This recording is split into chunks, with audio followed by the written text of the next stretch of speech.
are starting the series for a well-watered woman, or the well-watered woman. And what we're going to start with is honestly the introduction before we get to any of the chapters. I think that the beginning is super important. So what we're going to be focusing on today is who is a well-watered woman. There are a few key points that we'll go over. I can pretty much guarantee none of us set out on a path to become shriveled up and at the end of ourselves. It happens gradually, and one day we're shocked to discover just how desperate and thirsty we are. I know this has been the case for me. This says I wanted more than just an open your Bible once a week and let it collect dust kind of faith. The Jesus I read about in the Bible was either worth everything or worth nothing.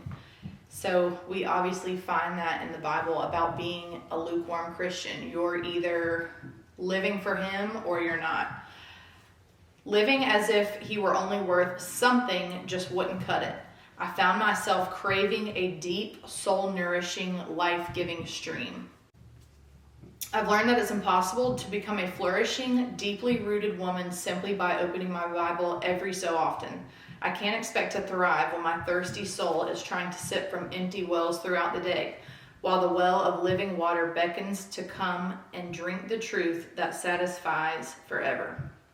Becoming a well-watered woman isn't a goal I check off my to-do list once. Rather, it's a way of life. I think that is so important and such a key point in all of that I just read. Being a well-watered woman isn't just being a well-watered woman one day or being just a well-watered woman 1 week. And you really just have to work on your relationship with him and make it your way of life, and the people who you hang out with, in the places that you go, in the people that you surround yourself with, in the relationships that you're in. I think it's very important to surround yourself with like-minded people and equally yoked people. It says the well-watered woman isn't to be someone, but to know someone, the one who changes everything. I think that is also such an important point. I think a lot of Christians these days want to do things for their own glory, and the whole point of being a Christian and following Jesus is to bring people closer to God, because they see him through you, in the way that you act with people, in the way that you speak, in the way that you carry yourself. I want to be someone that a stranger can encounter and think, she's got to be a Christian. She's got to follow Jesus, because just the way she acts, just the way she carries herself. And that's something that I strive to be, something that I mess up on a lot, but something I'm actively praying over every day. Obedience and love for Jesus affect the way we think, act, and go about our daily life. I feel like for so long, for a small, tiny example, for a long time I had a problem with cursing. I don't know why, it would just come out. I mean, I do know why people would make me want to do that, but I started reading my Bible. I've really just felt this year that I just need to draw closer to the Lord and just have a closer relationship and walk with him. So I'm trying to read my Bible all the way through. Where am I right now? I'm in Judges right now, but also doing this with you guys. And I feel like so many times I would be like, Lord, just take this from me. God, just wash out my mouth with soap.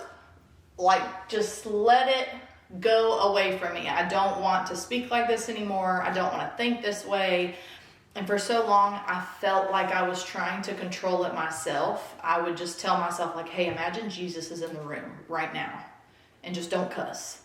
And I just couldn't do it on my own. I mean, as much as I prayed about God taking that from me, at the end of the day, it's because my life wasn't a walk with Christ. It wasn't every day getting into my Bible. It wasn't every day trying to, praying about the day and who I would encounter and what God wanted me to do there. My life wasn't adding up with what I was asking of God, I guess is the best way to explain it.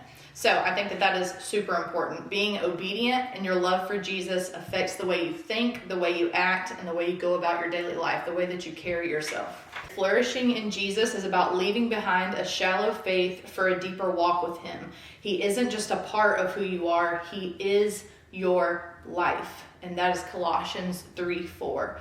So flourishing in Jesus and having a good relationship with him is about leaving behind your lukewarm Christianity, leaving behind going to party, doing drugs, drinking all the time, and fully submitting yourself to him.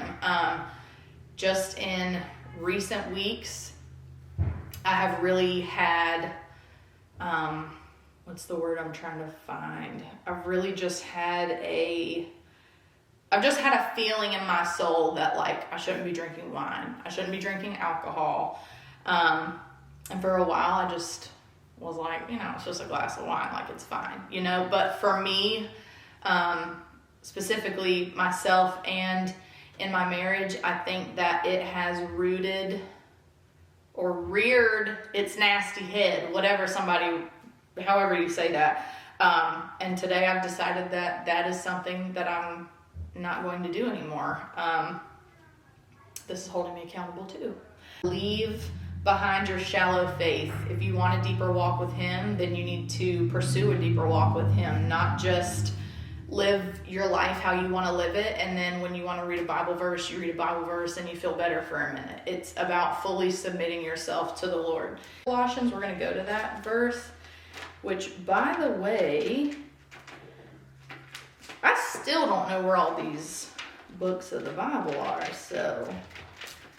Table of contents, honey. Colossians, where are you, Colossians? 18:28. I can hear my son and my mom about to walk in any minute. It's about to get loud.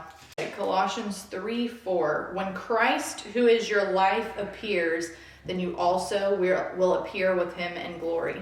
Put to death, therefore, whatever belongs to your earthly nature: sexual immorality, impurity, lust, evil desires, and greed, which is idolatry. Because of these, the wrath of God is coming. You used to walk in these ways in the life you once lived, but now you must also rid yourself of all such things as these: anger, rage, malice, slander, and filthy language from your lips. Do not lie to each other, since you have taken off your old self with its practices and have put on the new self, which is being renewed in knowledge in the image of its creator.